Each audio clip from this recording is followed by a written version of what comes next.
Accidente mortal este mediodía en Bóveda. Un camión de ganado ha impactado brutalmente con una furgoneta en un peligroso cruce en la carretera que va desde Pobra do Brollón a Lugo. El conductor de la furgoneta, un vigués de 46 años, ha fallecido por la violencia del choque que hizo que su vehículo fuera arrastrado varios metros.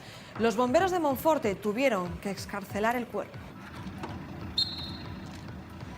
Y otro accidente, en este caso en Coristanco, se cobraba ayer la vida de un vecino de Cerceda de 83 años. Perdió el control de su coche y acabó el carril contrario impactando con un camión. Fue el segundo siniestro en 2 días con una víctima de avanzada edad. La propia DGT ha reconocido que el envejecimiento al volante les preocupa. En Galicia, la franja de edad con mayor número de víctimas en accidentes de tráfico es la que supera los 65 años. Es una de las características del tráfico en Galicia, la elevada edad de los conductores, pero en las últimas semanas se han producido varios accidentes provocados por circular en dirección contraria. Lucía, el último, además, esta última semana. Pues sí, lo hemos vivido este mismo lunes en Oporriño. Un hombre de 78 años que circuló durante 400 metros en sentido contrario por la autovía A55 antes de chocar contra un camión. Falleció en el lugar del accidente, a pesar de que los sanitarios estuvieron media hora intentando reanimarlo. El conductor del camión resultó ileso. Todavía se investiga el porqué de la maniobra, sobre todo teniendo en cuenta que se trataba de un vecino de la zona. Vamos, que no cabe la posibilidad de que desconociese el terreno. Además, en el lugar hay varias señales verticales de dirección prohibida y aparte indicaciones pintadas en la calzada con varios stops y flechas que marcan el sentido de la marcha. Días antes, el 7 de septiembre, 2 personas morían en Rianxo, pero eran ellos los que circulaban correctamente. Se encontraron de enfrente y en plena autovía de Barbanza con un BMW conducido por un hombre de unos 60 años. Un hombre que cuadruplicaba la tasa de alcohol permitida. Recorrió 1,5 kilómetros en sentido inverso antes de chocar de frente con el vehículo de esta pareja de Rianxo. Sus familias han anunciado que ejercerán acciones legales contra el conductor. Galicia suma 5 accidentes de este tipo en lo que va de año, pero esta clase de siniestros no es ni mucho menos exclusiva de nuestra comunidad. A principios de agosto fue un camión el que circuló en sentido contrario en Guipúzcoa.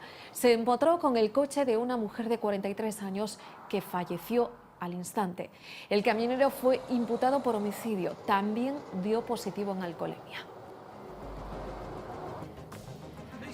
En todo el año 2014 se registraron en España 200 casos de conductores circulando en dirección contraria. Detrás el alcohol, la avanzada edad de los pilotos o la falta de experiencia, como es el caso de esta mujer que condujo durante varios kilómetros en sentido contrario, sembrando el caos. En Palma de Mallorca, milagrosamente, no pasó nada grave. De 54 años iba a la ciudad a ver a su hija. Asegura que simplemente se despistó.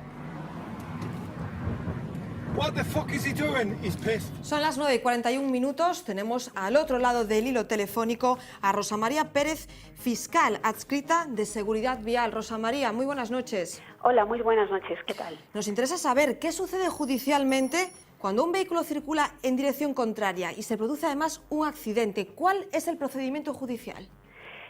Bueno, en estos casos, obviamente, la policía o la Guardia Civil de Tráfico va a levantar un atestado en el que se va a recoger todos los datos que pueden ser de interés para la investigación del accidente, las causas, el estado en que se encontraba el conductor, la señalización de la vía, etcétera, y esto se va a derivar al juzgado, donde, estudiadas las circunstancias, se pueden barajar o pueden concurrir alguno de los siguientes tipos de delitos.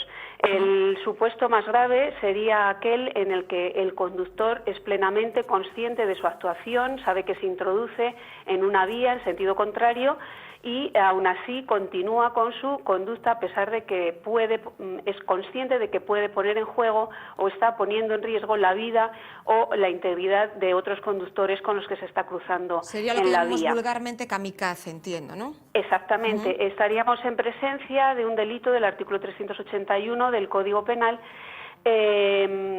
que conlleva una pena de 2 a 5 años, una pena de multa y además la privación del permiso de conducir de 6 a 10 años, en caso de que haya puesto en concreto peligro la vida o la integridad de otras personas.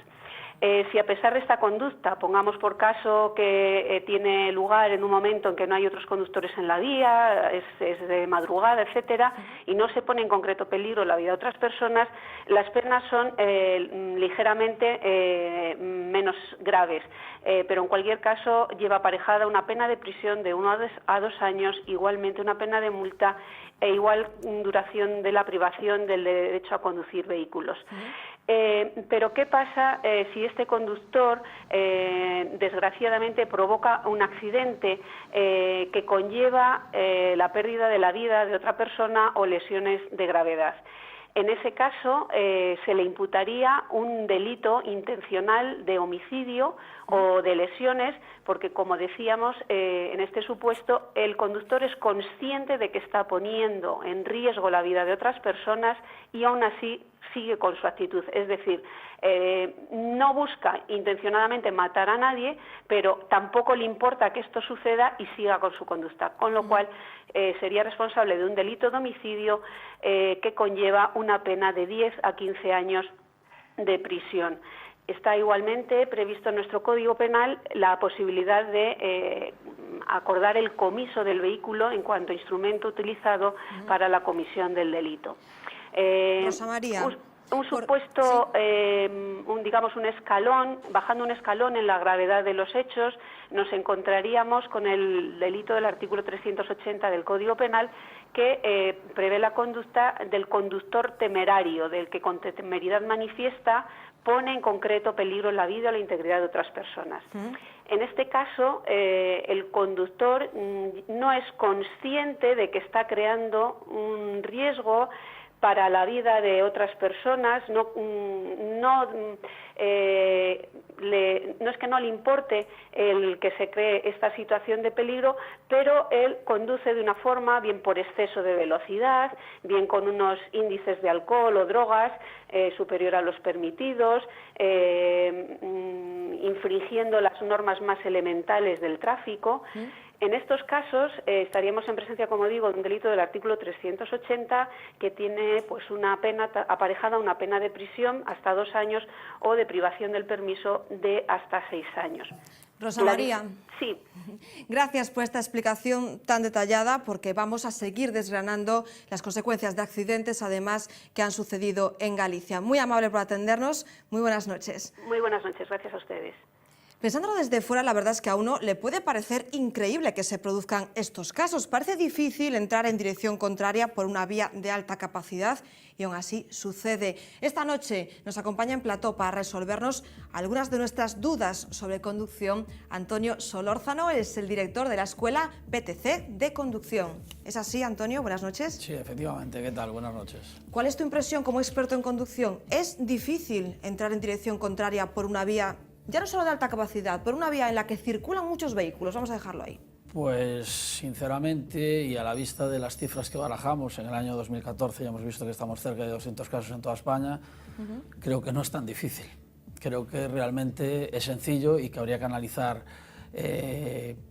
realmente por qué ocurre este tipo de situación, el por qué, ¿vale? En el perfil de gente que ya hemos visto, ¿no? Efectivamente, gente mayor sobre todo. Y a partir de ahí intentar tomar medidas. Creo que no debemos de permanecer impasibles ante esta situación, porque bueno, llevamos 5, en las 2 carreteras que se han producido en Galicia se han dado en los últimos años cerca de 20 casos, y la verdad es que las cifras son bastante alarmantes como para quedarse bastante cruzados y pensar que lo que hemos estado haciendo hasta ahora es suficiente, ¿no? Efectivamente, hace falta un análisis sobre lo que está sucediendo, pero tú como hombre que tiene experiencia al volante, que nos enseña además, ¿tienes alguna intuición? ¿Te aventuras? ¿Señalización? ¿Se ha hablado estos días? Bueno, yo creo que hay 2 cuestiones que son fundamentales y que se deberían de tratar, ¿no? La primera de todas, efectivamente, tiene que ver con la señalización. La señalización, además de ser la correcta y de estar perfectamente mantenido y por lo tanto en buen estado, cosa que se encargan las concesionarias o a quien corresponda, todo este tipo de cosas, creo que además la señalización que hay para evitar este tipo de situaciones es escasa, ¿no? Hace un momento habéis citado que hay la señalización horizontal en la que se ve claramente que vamos en un sentido contrario, pero eso para alguien que va distraído o que está con ciertas limitaciones por cuestiones de edad o simplemente está bajo los efectos, simplemente, que no están simplemente, pero bueno, bajo los efectos de algún tipo de sustancia y demás, no es una señalización suficiente, ¿vale? Y la única que hay orientada en el sentido en el que vamos, que es el contrario al del resto de los conductores, son las que hay en las entradas de señalización de prohibido, que efectivamente son grandes y vistosas. Bien, en otros países, sin ir más lejos, en Portugal, Efectivamente. yo voy muchísimo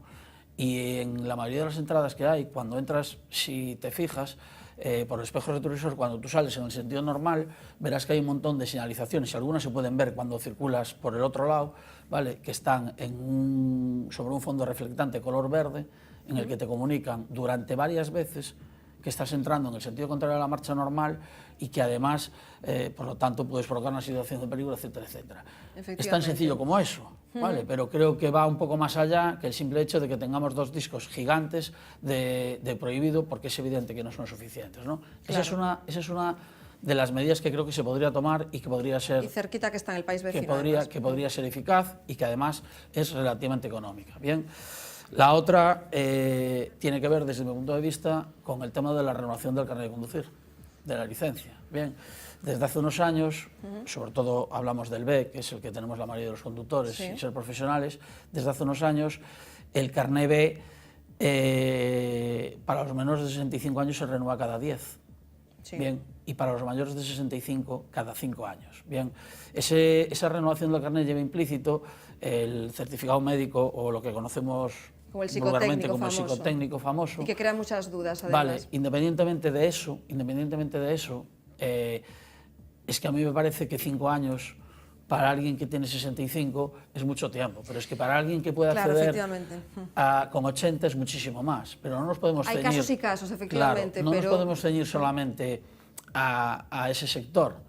Es que resulta que 10 años para alguien que tiene 40 también puede ser un montón de tiempo, y en 10 años se pueden producir en una persona un montón de situaciones médicas que nos pueden afectar directamente a nuestra capacidad de conducir. Entonces igual habría que desligar el certificado, el psicotécnico, de la renovación del carnet. A mí igual no me parece mal que se renueve cada 10, pero que haya eso. Eso por un lado. Por el otro, se podría realizar un intercambio de datos entre los servicios hospitalarios y la Dirección General de Tráfico, en la que realmente se constata pues, que un determinado individuo en ese periodo de 10 años o de 5 años ha sufrido lo que sea, que no le o inhabilita para conducir o en cualquier caso reduce sus capacidades, se debe hacer. ¿Qué es lo que ocurre? Que la famosa también Ley de Protección de Datos impide eso. El Servicio Catalán de Tráfico en su momento ya lo hizo y bueno, se presentó una denuncia y tuvieron que ir hacia atrás. Creo que deberíamos de establecer alguna salvedad en ese sentido, y entre esas dos medidas creo que realmente podríamos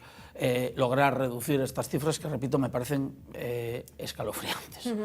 Se ha hablado mucho estos días de qué hacer si nos sucede esto. Por ejemplo, en una vía, si es en una ciudad evidentemente es más fácil, en una vía de alta capacidad dicen que sobre todo parar, claro, pero apartando el vehículo. Evidentemente, quiero decir, lo que tenemos que dar por supuesto es que el que entra en sentido contrario, fuera de los casos que son malintencionados, ¿vale? Por distracciones o por otras situaciones, el que entra en sentido contrario, evidentemente, tenemos que pensar que se va a dar cuenta enseguida de que está metido en una situación complicada, ¿no? Sorprendentemente, bueno, el que comentábamos el otro día hizo 1,5 kilómetros, casi 2 kilómetros, que es muchísimo, pero también puede dar la casualidad que durante esos 2 kilómetros no se haya encontrado a nadie en el sentido contrario, con lo cual lo de darse cuenta pronto, antes o después, es siempre un poco relativo, porque depende de la intensidad del tráfico y de otros factores que pueden influir. Pero bueno, en definitiva, creo que una vez que nos damos cuenta, lo que hay que hacer es, evidentemente, pararse, como nos paramos normalmente si tuviésemos una avería en una autopista, quiero decir, nos arrimamos al arcén, al externo siempre. Señalizar, supongo. Exactamente, y señalizar las luces de emergencia, bajarnos del vehículo con el chaleco correspondiente, señalizarlo con triángulos y acto seguido y de la manera más rápida posible llamar al 062, que es el Instituto de Armado, al 112 en su defecto, en cualquier caso son llamadas gratuitas que tampoco cuesta nada, y a partir de ahí pues esperar a que vengan a auxiliarnos de alguna manera, ¿vale? Situaciones como por ejemplo las de intentar dar la vuelta, están terminantemente prohibidas por la Guardia Civil y mucho menos sin ayuda externa, aunque la visibilidad sea absoluta y total, con lo cual debemos de esperar que el vehículo una vez está estacionado, da igual que esté en un sentido o en otro, ¿no? Si es de noche, lógicamente debemos de apagar las luces y mantener solamente las de emergencias y como mucho las de posición, porque eso puede confundir al resto de los conductores. Pero vamos, la manera de actuar es esa. Yo creo que también hay gente que en el momento que le pasa este tipo de situaciones le produce tal confusión que ni siquiera sabe cómo actuar, cómo reaccionar, y ¿no? realmente no es una situación demasiado complicada, teniendo en cuenta la gravedad de lo que está sucediendo. No creo que se podría de alguna manera minimizar con un poco de conocimiento también. Luego vendría una tercera fase que sería la formación. Al fin y al cabo, una persona de 80 años, además de estar seguramente menos capacitada, con menos reflejos y todo esto, hay que tener en cuenta que igual hace 60 que sacó el carnet de conducir y posiblemente nadie se haya preocupado de reciclarlo. Y las vías de alta capacidad y las autopistas, las autovías, no son vías a las que la gente de 80 años no estuviese acostumbrada, ¿no? Conjuntos de medidas, como siempre, ¿no? Antonio Solórzano, experto en conducción, muchísimas gracias por darnos estas claves en esto que está pasando estos días en la red viaria de Galicia. Gracias. Muy amable por venir. Buenas noches. Muchas gracias. Nosotros seguimos porque la Catedral de Santiago va a seguir en obras hasta el año 2021. La financiación para restaurar el templo, eso sí, está garantizada. 17 millones de euros que hoy han quedado comprometidos. Fue una promesa del presidente del Gobierno y hoy se materializó en un convenio entre la Xunta y la Catedral. El dinero se va a destinar a completar la restauración de la fachada del Obradoiro, pero también a la de la Quintana, la Torre del Reloj, el Pazo de Xelmírez y el interior del templo. El objetivo, evitar los daños que el paso del tiempo y la humedad han provocado y tenerla lista para el próximo Año Santo. Las medidas se completarán con otra actuación complementaria de la Xunta, que pondrá en marcha un plan director que mejorará los caminos de Santiago. Gobierno gallego y Arzobispado han coincidido que se trata de un convenio histórico para preservar nuestra historia. El convenio que suscribimos aporta una fuente de recursos que nos permitirá realizar obras sin que durante un periodo de 5 años haya de preocuparnos la financiación, lo cual supone un importante alivio. Estamos a darlle continuidade e, sobre todo, certeza de que aquelo que empezamos o remataremos, e certeza de que esa catedral terá todo o que necesite para estar en perfectas condicións no Ano Santo 2021. Hace unas semanas la Xunta se ofreció a acoger a 300 de los 16.000 refugiados que llegarán a España. Varios concellos manifestaron su voluntad en este sentido, lo mismo que cientos de ciudadanos. Ahora hay que coordinar toda esa buena voluntad y concretar cuestiones básicas como la alimentación de esas personas. Los 55 bancos de alimentos que hay en España se preparan ya para eso.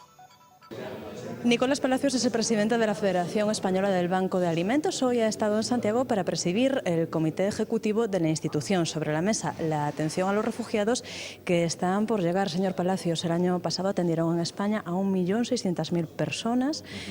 ¿Hasta qué punto complica o no complica tal vez la llegada de estos refugiados en lo que respecta a la atención que presta, el servicio que presta el Banco de Alimentos? Bueno, realmente el tema en lo que respecta al volumen no es complicado porque van a llegar aproximadamente un 1% de las personas que estamos ayudando. En ese sentido no tenemos ningún problema. Por decir el problema que podemos tener, pues la clasificación de productos adecuados al tipo de alimento que ellos están acostumbrados a comer.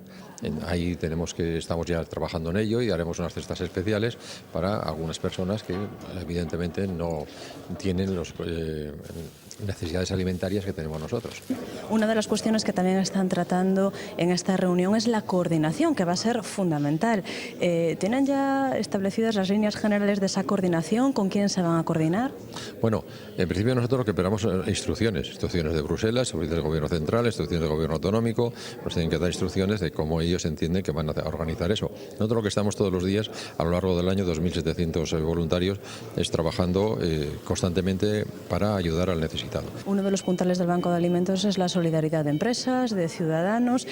No sé cómo estamos de solidaridad en España y más concretamente en Galicia, que seguro que le han contado ya algo. Sí, bueno, yo creo que lo venimos diciendo hace tiempo, el español es una persona terriblemente solidaria. El comportamiento de los españoles en el tema nuestro, pero yo creo que en general, en lo que respecta a solidaridad, es de un 10.